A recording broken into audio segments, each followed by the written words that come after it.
자, 이번에는 이제 인지적인 변화 부분으로 한번 살펴보도록 하겠습니다. 노년기의 인지적인 변화에는 이제 크게 우리가 지능의 변화를 먼저 살펴보도록 할 건데요. 여러분들 60세 이전까지는 지능 검사상 감퇴가 없지만 70세경부터는 인지 능력이 감소한다 라고 볼 수가 있죠. 그래서 이제 노년기가 되면 노인들이 치매에 걸릴 확률, 치매는 인지 기능의 장애인데요.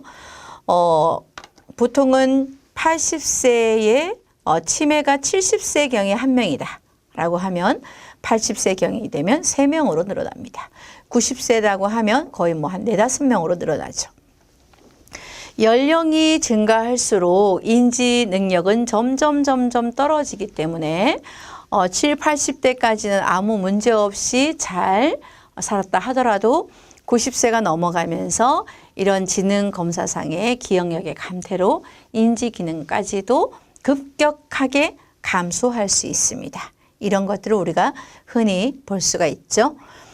그러면 이제 노년기의 유동성 지능은 결정성 지능에 비해서 큰 폭으로 감퇴한다 라고 보면 여러분들 유동성 지능과 결정성 지능에 대해서도 알아두셔야 됩니다.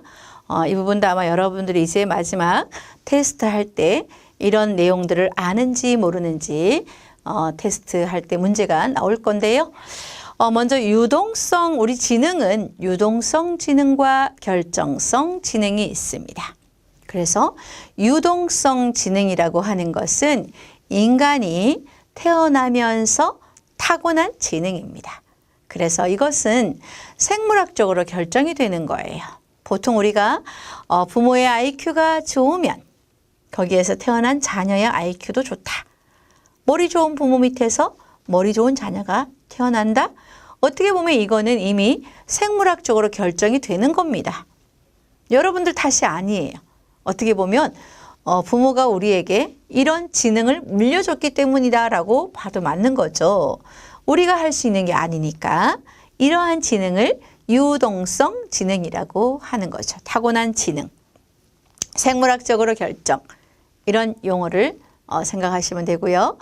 새로운 정보를 처리하는 능력, 그리고 경험, 이런 것들과 새로운 정보를 처리하는 능력인데, 그래서 우리가 아이들이 학교에 들어가서 수학에 대해서 배우면 덧셈을 배우면 더하기를 하고, 뺄셈을 배우면 뺄셈을 하고, 곱셈을 배우면 곱셈을 하고, 나눗셈을 배우면 나눗셈을 하고, 여러분들 어렸을 때 수학을 즐겁게 하는 사람도 있었지만 이것을 어렵게 하는 사람도 있었죠.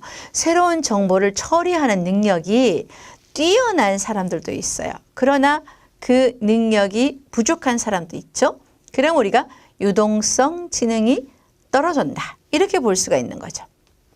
그런데 이러한 유동성 지능은 학습과는 무관한 지능이다라고 보는 거예요.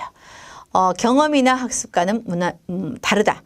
경험을 해서 얻어지는 지능은 우리가 결정성 지능이라고 합니다.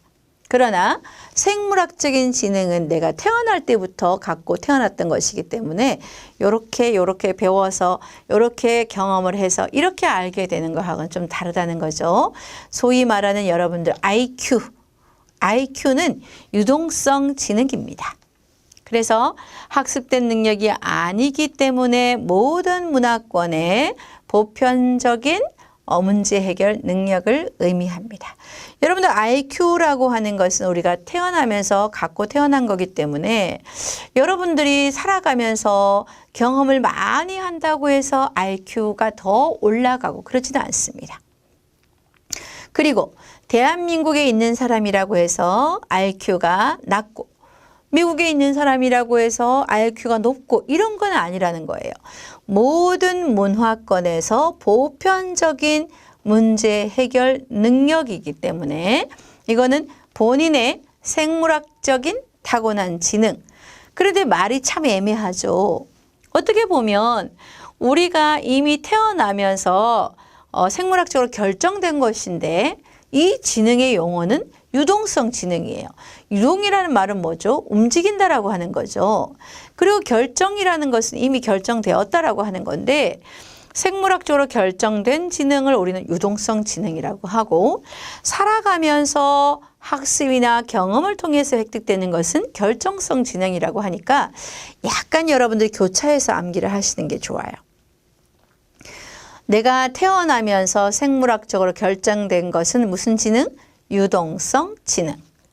내가 학교에서 학습을 하거나 내가 살아가면서 경험을 통해서 나타난 지능은 뭐? 이거는 결정성. 오히려 이게 유동성인 것 같은데 반대의 개념으로 접근하세요. 암기할 때는. 그래서 결정성 지능은 내가 계속해서 학습하면서 만들어지는 지능이다. 이렇게 보시면 됩니다. 그래서 노년기에는 유동성 지능은 결정성 지능에 비해서 큰 폭으로 감퇴한다 라고 했으니까 우리가 소위 말하는 이 IQ라고 하는 것이 이 새로운 경험이나 학습을 통해서 배우는 것보다는 아주 팍 떨어진다라고 보시면 돼요. 그래서 노년기에는 결정성 지능은 계속해서 우리가 감소하지 않고 그대로 유지할 수가 있습니다. 그리고 어떤 측면에서는 노년기가 될수록 결정성 지능이 훨씬 더 증가할 수 있어요. 왜 그렇죠? 노년기가 되어서도 요즘 우리가 평생학습의 개념으로 배우는 분들이 많습니다. 그리고 노년기는 젊은이에 비해서 살아온 인생의 경험이 훨씬 풍부하죠. 경험이 풍부할수록 더 획득되는 지능은 무슨 지능이죠? 결정성 지능입니다. 그러면 노년기에는 유동성 지능은 점점 감퇴를 한다 하더라도 이렇게 새로운 경험, 새로운 학습, 평생 학습을 통해서 결정성 지능은 계속해서 유지되거나 더 증가할 수도 있습니다. 그래서 우리는 사람은 태어나서 죽을 때까지 뭐 해야 한다? 계속 배워야 한다 라는 말이 평생 학습의 개념인 거죠. 그리고 지금 여러분들도 이 노인 심리 상담사 과정을 공부하는 것 자체가 여러분의 결정성 지능을 계속해서 높이려고 하는 겁니다. 여러분들이 지금 뭔가를 한다고 해서 IQ를 더 높일 수 있나요? IQ 높일 수 없습니다. IQ는 이미 여러분들이 보통 17세, 18세 때 우리가 학교에서 IQ 검사를 하죠. 그러면 그 유동성 지능은 이미 그 점수가 평생 더 좋아지지는 않아요. 더 떨어질 수는 있죠. 그러나 여러분들이 노인 심리 상담사 과정을 계속해서 공부하고 또 지금 노인과 관련된 이런 이론들을 공부하고 여러분들이 배우고 이렇게 하는 과정에서 여러분들의 경험은 더 축적이 되면서 여러분들의 결정성 지능은 더 유지되거나 좋아질 수 있습니다. 새로운 학습, 새로운 경험 이런 것들이 쌓이면서 여러분들이 계속 결정성 지능은 감소하지 않는다는 거죠. 그런 면에서 여러분들 새로운 이 과정을 공부하는 거 너무너무 잘하셨습니다. 여러분들을 칭찬해 드리고 싶습니다. 그 다음 이 지능의 변화에서 세 번째 반응 속도의 둔화로 지능 발달의 감퇴가 일어나며 개인차를 보입니다. 자, 여기도 개인차라고 하는 것이 있죠. 어떤 사람은 계속해서 공부를 합니다. 저도 늦게까지 계속해서 공부를 했어요. 그리고 이 공부를 어느 정도 내가 이제 했다라고 생각하고 그만두니까 뭔가 느낌이 기억력이 팍팍팍팍 떨어지는 느낌이 드는 거예요. 그래서 공부를 하나 더 해야 되나? 지금 이런 고민도 갖고 있는데요. 그렇지만 공부를 더 하는 거는 힘들어요. 쉽지는 않아요. 우리가 살아가면서 반응 속도가 둔화되죠. 그리고 지능 발달의 감퇴가 일어나죠. 그러면서 기억력도 점차 저하가 되면서 우울해지기도 합니다. 그러나 이것 또한 개인차를 보인다는 거예요. 모든 사람들이 동일하게 일정하게 다 감퇴가 일어나는 게 아니라 어떤 사람은 계속해서 아주 뛰어난 지능 상태를 유지를 잘 하는 사람이 있기도 합니다. 사람마다 다르다라고 하는 부분을 이제 여러분들이 기억을 하시면 되겠습니다. 그 다음에 노년기의 지적 능력의 변화 양상은 건강이나 또 성격이나 교육 수준이나 또 문화 환경에 따라서 큰 폭의 개인차를 보이기도 합니다. 그렇죠.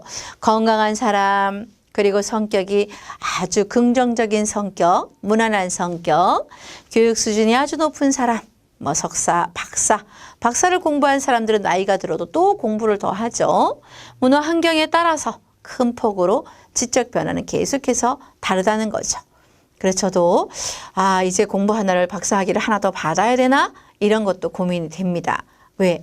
제가 기억력이 자꾸 감퇴해서 요즘은 돌아서서 내가 점심을 먹었는지 어떤 메뉴를 먹었는지를 한참 생각을 해야 됩니다. 슬픈 일이죠.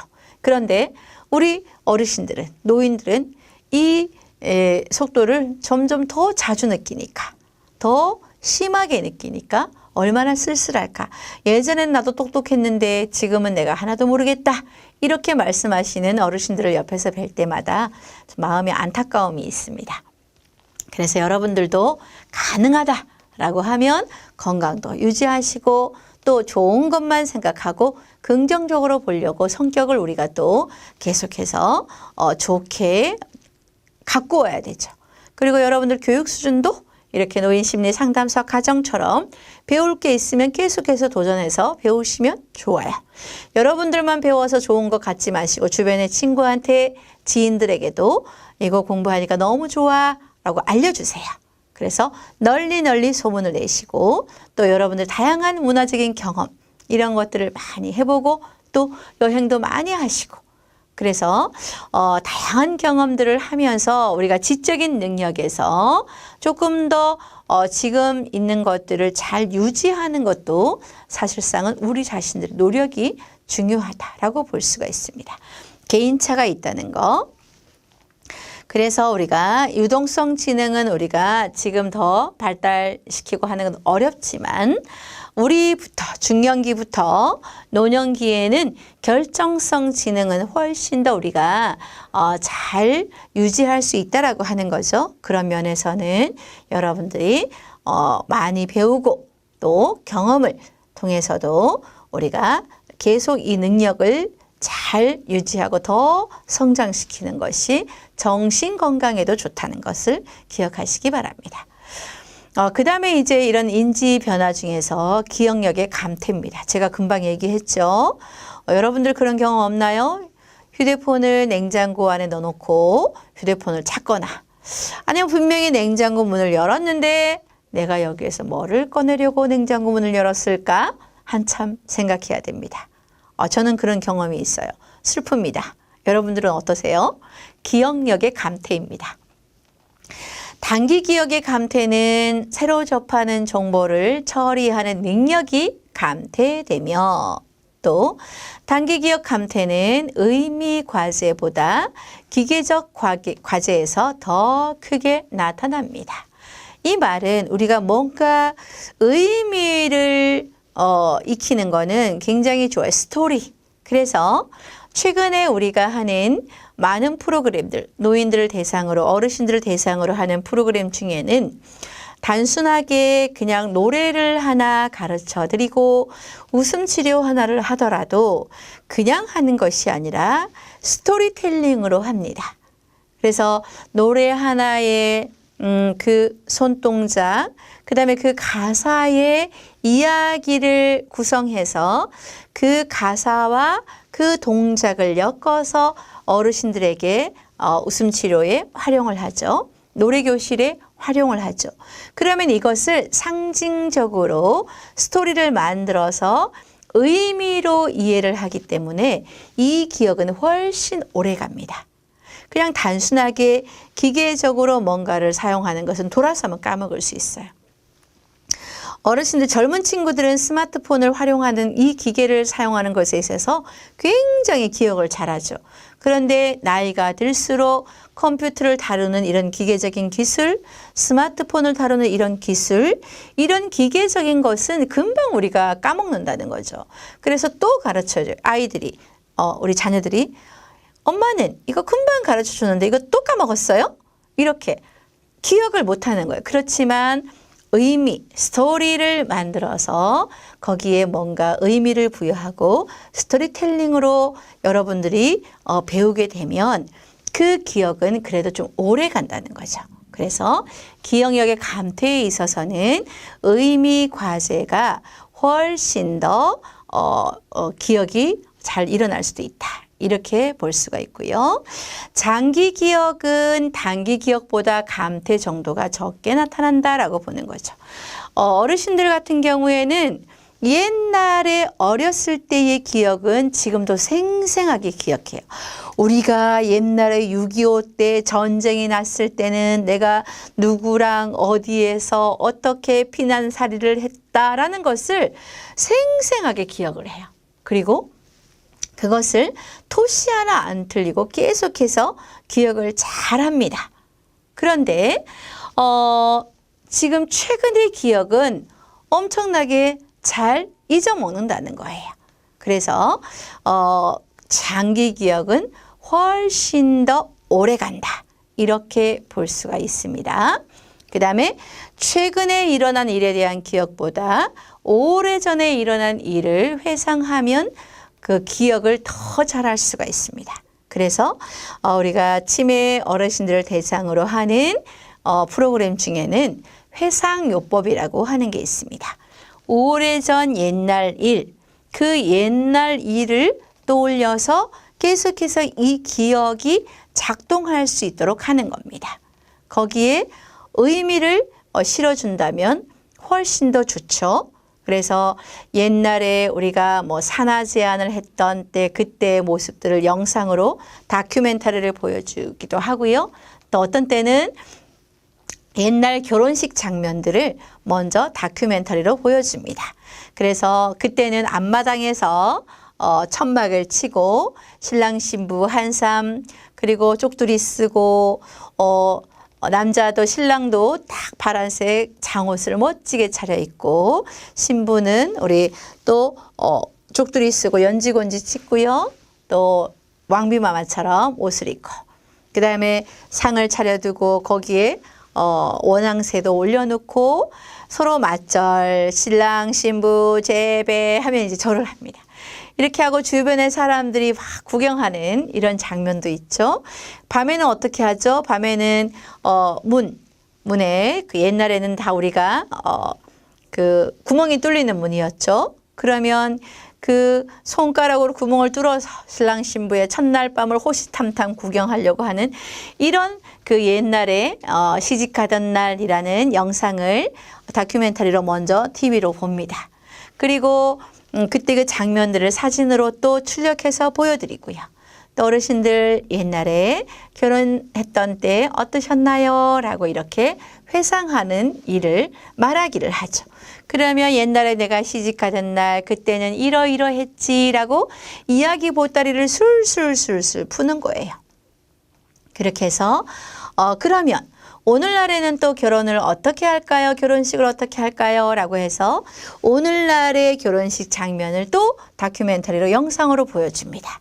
그러면 오늘날은 화려한 조명 아래 호텔이나 예식장에서 아주 멋진 턱시도를 착 차려입고 나비 넥타이 메고 여자들은 하얀 웨딩드레스에 면사포를 쓰고 또 딴딴따단 이런 음악에 맞추어서 행진을 하고 그 다음에 결혼식 주례사를 듣고 사진 촬영을 하고 이런 모습들을 또 보여줍니다.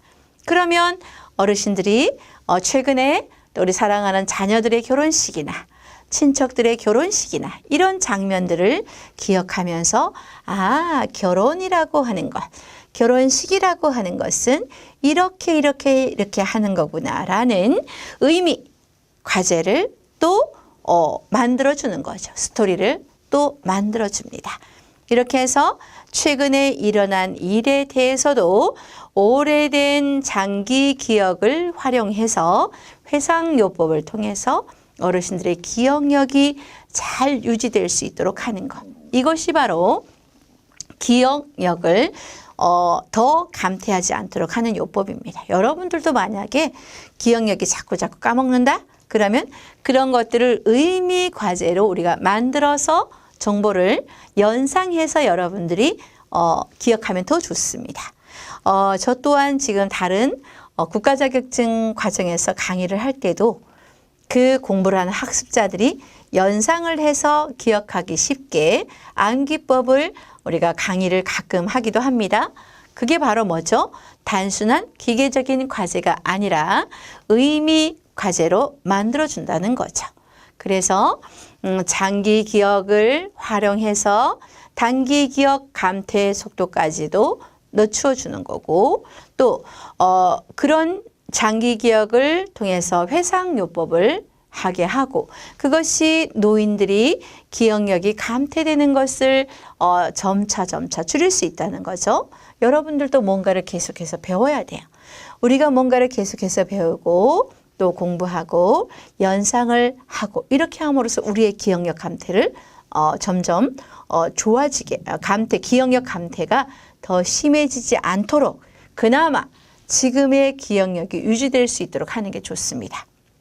아니면 여러분 스스로도 깜짝깜짝 놀랄 정도로 기억력이 아주 급속도로 감퇴하고 있구나라는 것을 여러분들 느낄 수 있죠. 어떤 분들은 휴대폰을 손에 들고 있으면서 휴대폰을 막 찾죠.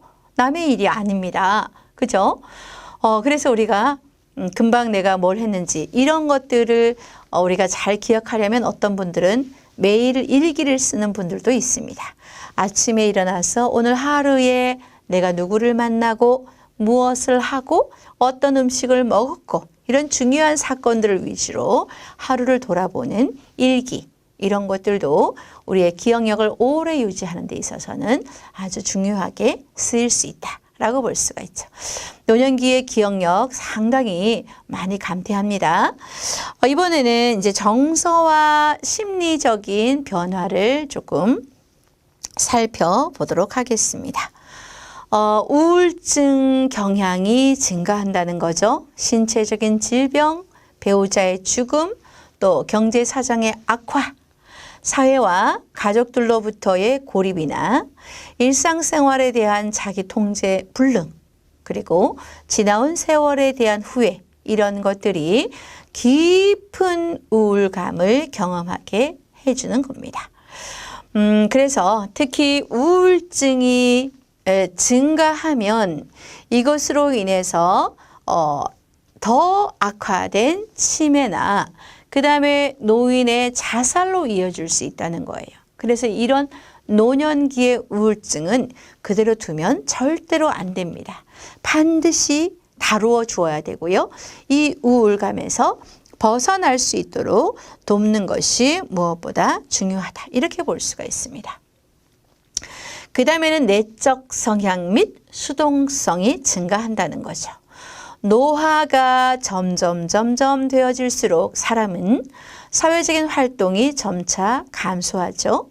그리고 사물에 대한 판단력이나 활동의 방향을 외부보다는 점점 내부로 돌리는 이런 행동 양식을 갖게 됩니다. 그래서 사회적 활동이 줄어들면 사람이 어떻게 되죠? 적극적이 될까요? 수동적이 될까요? 점점 소극적이 되면서 수동적이 되어져. 내가 뭔가를 사회적으로 활동을 많이 하면 능동적인 사람이 되고 적극적인 사람이 됩니다. 그런데 외부로서의 활동은 점점 줄어들게 되면 내부에서의 이런 활동으로 활동의 폭이 좁아지는 거죠. 활동 이론이 아니라 우리가 노인 이론에서 배웠던 분리 이론의 어떤 또 사회적 와해 이론, 이런 것들로 인해서 점차 내부로 돌리는 행동 양식을 하게 되면서 그것이 또 정서적으로 심리적으로 노인들에게 변화를 줄 수 있다라는 거기 때문에 아까 어떤 것이라도 좋으니까 자원봉사를 하든 아니면 사회적 일자리를 하든 소일거리를 찾아서 하루에 몇 시간이라도 외부에서 활동을 할 수 있는 그 수동성이 아닌 능동성, 소극성이 아닌 적극성, 이런 정서적인 변화를 계속해서 가질 수 있도록 여러분들이 도와야 합니다. 그 다음에 성 역할 지각의 변화를 들 수가 있죠. 노인은 이전과는 달리 일생 동안 자기 자신에게 억제되었던 성 역할의 방향으로 전환되어져 갑니다.